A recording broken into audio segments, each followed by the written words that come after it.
Right, so name, Joker. Did you see it? I did. One sentence summary. Uh, Society keeps dunking on a poor guy until he commits crimes, and then everyone gets upset about his crimes. Uh, could you beat the villain? So the real villain is society, because life is not going well for Arthur, who becomes the Joker. Um, and society, it's not a physical thing; it's more of a concept. So I couldn't beat society in a street fight because there'd be nothing to beat. Um, and I could beat Arthur in a street fight. He does seem to have a bit of a glass jaw, but I don't want to because he gets enough beatings in this. So could I beat Thomas Wayne in a street fight? Yes, I could. He's not bulletproof. That's been proven many a time. There we go. Right. How do you improve the film? Less of Joaquin Phoenix dancing, specifically in his pants, but just dancing in general. When I think of the Joker, I don't think of dancing. That's more Pennywise the dancing clown. There was an awful lot of dancing in this. There was a lot of laughing. I associate that with the Joker. So his last thing should have been not doing a dance on top of a cop car. There's a whole story to get there. Should have been laughing, and then everyone in the crowd, there's a big old crowd of writers, they start laughing as well. What? That would have been amazing. Wasn't in the film though, so there you go. What else? Zazie Beetz. She was in this film for a bit. Why wasn't her door to her apartment locked? And also, what happened to her? I'm pretty sure she's dead, but it would be nice to have some clarity. How come Martha Wayne didn't get named in this film at all? Um, Speaking of Martha Wayne, did we really need to see the Waynes get shot in an alley again? I don't think we did. I've seen that before. So if I were writing this, I would have kind of said it so the Waynes have been dead for like 10, 15 years and society's just getting worse and worse and worse and worse and worse. And then, Bruce Wayne may come back in the future. We don't know. What's he doing? Not being a ninja. Anyway, and there's a whole thing that I'll come back to where is is Joaquin Phoenix the son of Thomas Wayne? Yes or no? We don't know. Um, but I'll come back to that. But it would have worked equally well if he was potentially the son of like Alfred Pennyworth or I don't know, Commissioner Loeb, who's a bit of a dick, but he's got this bloody young upstarty fella who obviously wouldn't be that young, to be fair, but Jim Gordon waiting in the wings.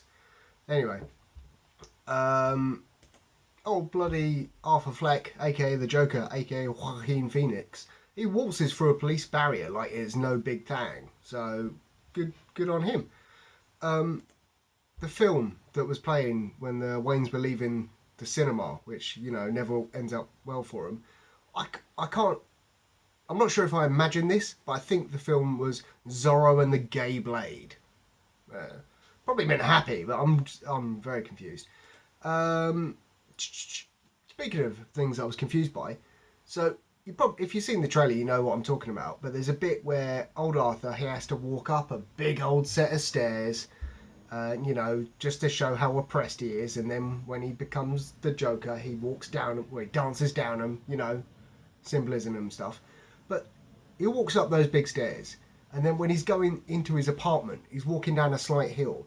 So, like, is he on the other side of those stairs and it's a big hill or whatever? Like, why not walk around the stairs, is what I'm saying. Um, Wayne Manor does not have a very big wall. I expected it to be bigger. Also, this is nothing to do with the film, but I found it out whilst I was researching it. But Joaquin Phoenix was born Joaquin Raphael Bottom. Thomas Wayne, this is the thing I was coming back to, didn't actually really look old enough to be Joaquin Phoenix's dad. Because Joaquin Phoenix is about 44, I believe. And the guy playing his dad, or potentially his dad, I think he's 62. So, like, it could be done, but they looked basically the same age. And also, Joaquin Phoenix's mum, she worked for the Waynes 30 years ago, and it's implied or like alluded to that, oh, Thomas Wayne is your dad. But then he's like, no, I'm not. Your mum's mental. But then Like, so that happened 30 years ago. How old is Arthur Fleck supposed to be in this? Because he didn't look like he was like 31 or 32, but there you go. Um, Speaking of people's ages, Wikipedia won't tell me how old Zazie Beetz is, but she seems a lot younger than Joaquin. That's a worrying trend in Hollywood, right? Have age appropriate love interests, honestly. Um, Old Joaquin, as the Joker, aka Arthur Fleck, had a rather odd run, even when he was wearing normal sized shoes. Very lot of energy he was putting into it, though. That was a good thing. Arthur's getting dunked on by society, and then some yuppie types knock him around a bit, and he ends up shooting them sort of in self-defense, kind of. Apart from that one who's running away and he hunts down and kills. But then again, he is a bit of a dodgy bloke.